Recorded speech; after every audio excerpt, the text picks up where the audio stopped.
Today, we're diving into a really powerful framework from the Living Forward Action Plan. It's all about a single, huge idea: how to stop just drifting through life and actually start designing it on purpose. Let's get right into it. So let me ask you something. Does this question kind of hit home? That feeling that you're just a passenger in your own life, watching the days and weeks just fly by, but without any real sense of direction? I think we've all been there. Well, if that feeling sounds familiar, you're definitely not alone. This experience actually has a name. It's called the drift. It's what happens when we stop actively steering, and instead, we just get carried along by whatever current comes our way. So let's break this down. Let's really try to understand this problem. What does it actually mean to be caught in the drift? And, maybe more importantly, what is it costing you? You see, drifting isn't harmless. It has 5 very real consequences. It all starts with this vague sense of confusion. That confusion then leads to real expenses, wasted time, wasted money, and so many lost opportunities. And all of that, it eventually leads to pain, and ultimately, the heaviest weight of all, regret. These are like the hidden taxes you pay for living an undesigned life. This chart just lays it out perfectly, doesn't it? It's a tale of 2 paths. The drift is all about passivity. It's about blaming things outside of your control. But a life plan, that's the complete opposite.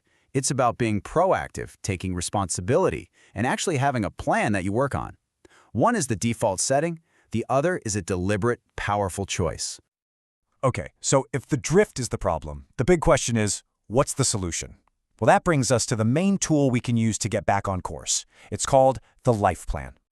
So what exactly is a life plan? Think of it like your own personal GPS. And don't worry, it's not some complicated 100-page thesis. It's a short document written by you for you. And its purpose is incredibly powerful: to draw a clear map from where you are right now to where you truly want to be. And this really gets to the absolute heart of the matter. A life plan isn't just about quarterly goals or to-do lists. It's about defining your legacy. It starts by asking one of the deepest questions there is. At the end of it all, how do you want to be remembered?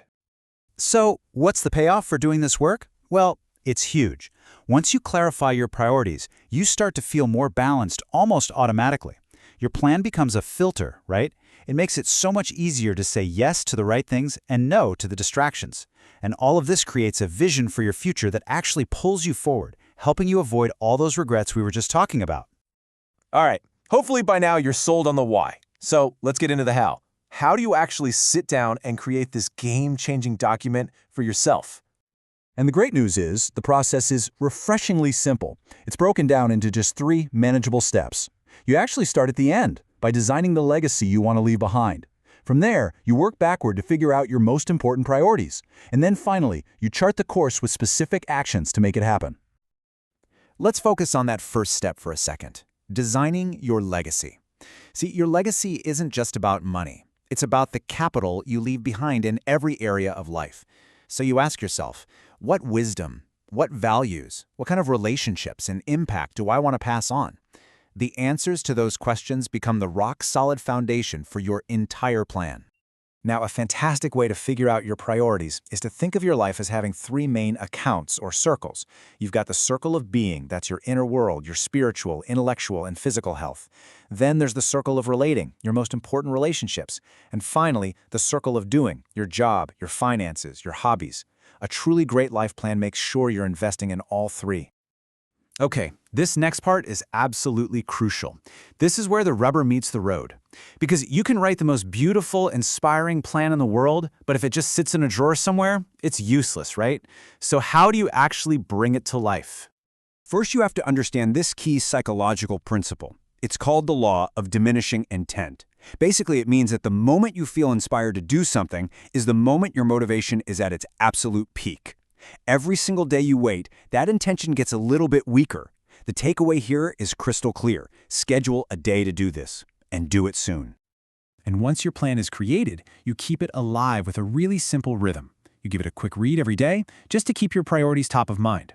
You do a weekly review to adjust your schedule and make sure your actions are lining up with your goals. And then, once a quarter, you do a bigger review to track your progress. This simple habit is what turns a piece of paper into a living, breathing guide for your life. So in the end, it all comes down to this one choice. The drift is the default path. It's passive, it's easy, and it almost always leads to regret. A life plan is proactive. It takes effort for sure, but it leads to a life of real intention and fulfillment. So the only question left is, which path are you going to choose?